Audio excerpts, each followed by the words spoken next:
માત્ર દુનિયા જે રીતે બદલાઈ રહી છે, જે પ્રકારના પરિમાણો ઉમેરાઈ રહ્યા છે, આપણને ગમે કે ન ગમે,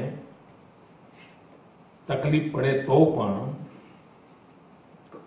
environment friendly development, it should be our motto. Against the nature આવનારા દિવસોમાં દુનિયા સ્વીકારવાની નથી.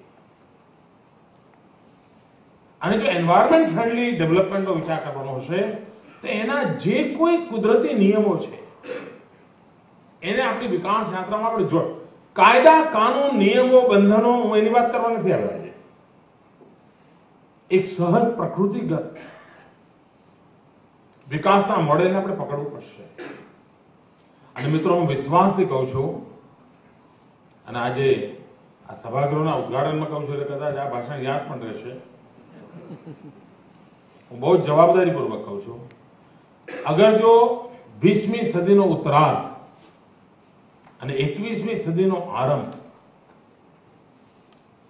આખી અર્થરચનાની દોડમાં આઈટી એક ચાલક બળ હતું.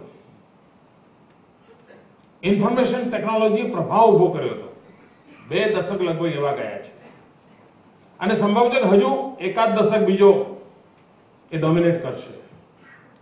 પણ મિત્રો, મારા શબ્દો લખી રાખ્યો ને, જે અહીંયા વેપાર અને ઉદ્યોગ જગતના મિત્રો છે, એમને પણ હું કહું છું કે એક મોકો હું કહું છું કે જેટલું પ્રભુત્વ આઈટીનું 50 વર્ષ સુધી જોઈ શકે છે, પરંતુ સમગ્ર 21મી સદી પર ઈટી પ્રભાવ પેદા કરવાનો છે. Total shifting from IT to ET થવાનું છે. And when I talk about the ET, it's environment technology. Environment technology સમગ્ર વિશ્વ પર પ્રભાવ પેદા કરવાની છે. અને જે લોકો ET ના લીડર હશે એ લોકો આવનારા દિવસમાં જગ્યા બનાવવાના છે. મહેન્દ્રભાઈ અમારા ET વાળા છે, એન્વાયરમેન્ટ ટેકનોલોજી. ચાહે સોલાર એનર્જી હશે, ચાહે વિન્ડ એનર્જી હશે, ચાહે રિસાયકલિંગની વાત હશે, વેસ્ટમાંથી બેસ્ટ બનાવવાની પ્રોસેસ હશે, નેચર સેવિંગ માટે, આ બધી ટેકનોલોજી જે કોઈ આવશે જગતમાં એ બહુમૂલ્ય પુરવાર થવાની છે. દુનિયા પર એની સૌથી મોટી અસર આવવાની છે. અને આપણે એવા લોકો છે જે ઇનોવેટિવ લોકો છે. આઈટી એમાં જેટલું થાય એટલું કરતા રહીએ. પણ હું ઈચ્છું કે એએમએ ટાઈપ લોકો, ચેમ્બરના મિત્રો ઈટીના ભવિષ્ય પર અત્યારથી સેમિનાર કરે, એક્સપર્ટ્સને બોલાવે. આપણા જે એન્ટરપ્રિનર છે તે, આપણા યંગ સાયન્ટિસ્ટો છે તે, ટેકનિશિયન્સ છે તે યુનિવર્સિટીઝમાં સેમિનાર કરે અને લોકોને આની ડિટેલમાં ખેંચી જાય ને લોકોને લગાવે કે ભાઈ આ કઈ નવી દુનિયા આવી રહી છે. માનવ જાત ઉપર જવાબદારી તરીકે, પ્રેશર તરીકે, આવશ્યકતા તરીકે આનો પ્રભાવ ઉભો થવાનો છે. અને જે એન્વાયરમેન્ટ ટેકનોલોજીને લીડ કરશે એ મિત્રો આખા આવનારા દિવસના ડેવલપમેન્ટનો લીડર બનવાનો છે. આના લિમિટેડ ટુ ગુજરાત નથી, આનો ગ્લોબલ ઇમ્પેક્ટ થવાનો છે. ટોટલ હ્યુમન સોસાયટી પર એનો ઇમ્પેક્ટ થવાનો છે. અને એને કેવી રીતે આપણે પહેલેથી અંકે કરી દઈએ, આપણી સાથે એને કેવી રીતે જોડી દઈએ. અને હું માનું છું કે ગુજરાતમાં એક તાકાત છે. ગુજરાત આવતીકાલને જોઈ શકે છે. ગુજરાત પાસે એવા લોકો છે. ઇવન મિત્રો આર્કિટેક્ચર એ પણ એન્વાયરમેન્ટ ટેકનોલોજીથી પ્રભાવિત હશે. રોડ્સ બનતા હશે, રોડની રચના પણ એન્વાયરમેન્ટ ટેકનોલોજી ઇન્ફ્લુઅન્સ હશે. એની ઈચ્છા વિના કામ નહીં થાય, એવા દિવસો આવવાના છે. અને હું એને સારા અર્થમાં કહું છું. કયા પ્રકારના રો મટીરિયલનો ઉપયોગ કરવાથી કેવા પ્રકારની ચીજો હ્યુમન સોસાયટીને લાંબા ગાળા સુધી ઉપયોગી બનશે એનો આધાર બનવાની છે. આ બદલાતા જતા સમયને આપણે પારખીએ. એ જો પારખીશું તો મને વિશ્વાસ છે કે આપણા જે આ પ્રયાસો છે એ પ્રયાસો આવનારી પેઢીઓને કામ આવશે. અને તેથી આજે એવા ઓડિયન્સની સામે હું આવ્યો છું, ત્યારે મને થયું કે આ બધી વાતો કરીશ તો લાંબા ગાળા માટે ઉપકારક થશે.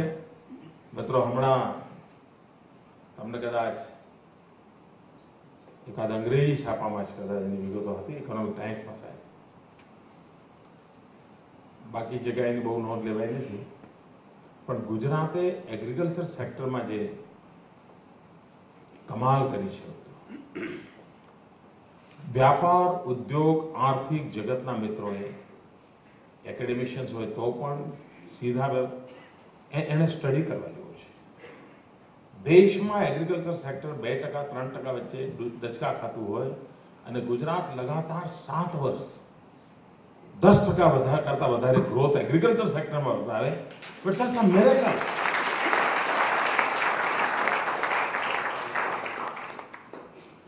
અને એને દેશની મોટી સેવા કરી છે.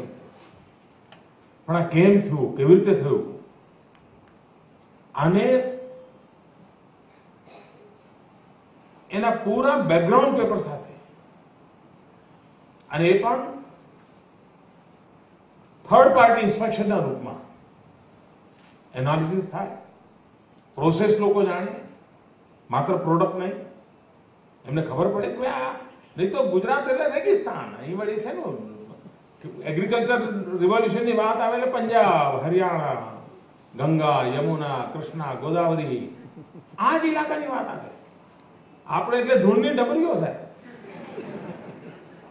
ધોમધકતો તાપ, એમાં રિવોલ્યુશન.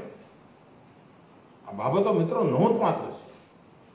હું નથી જાણતો કે આ બધાનું મૂલ્યાંકન કરવાનું ગજુ આજે આપણા સમકક્ષ લોકોમાં હશે કે નહીં હશે, પરંતુ આવનારા સમયમાં બધાનું મૂલ્યાંકન થવાનું છે.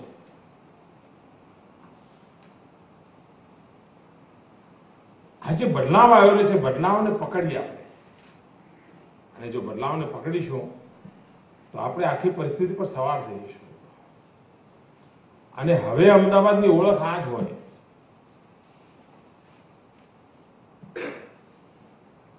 નહીં તો એક કપમાંથી 3 જણા ચા પીવે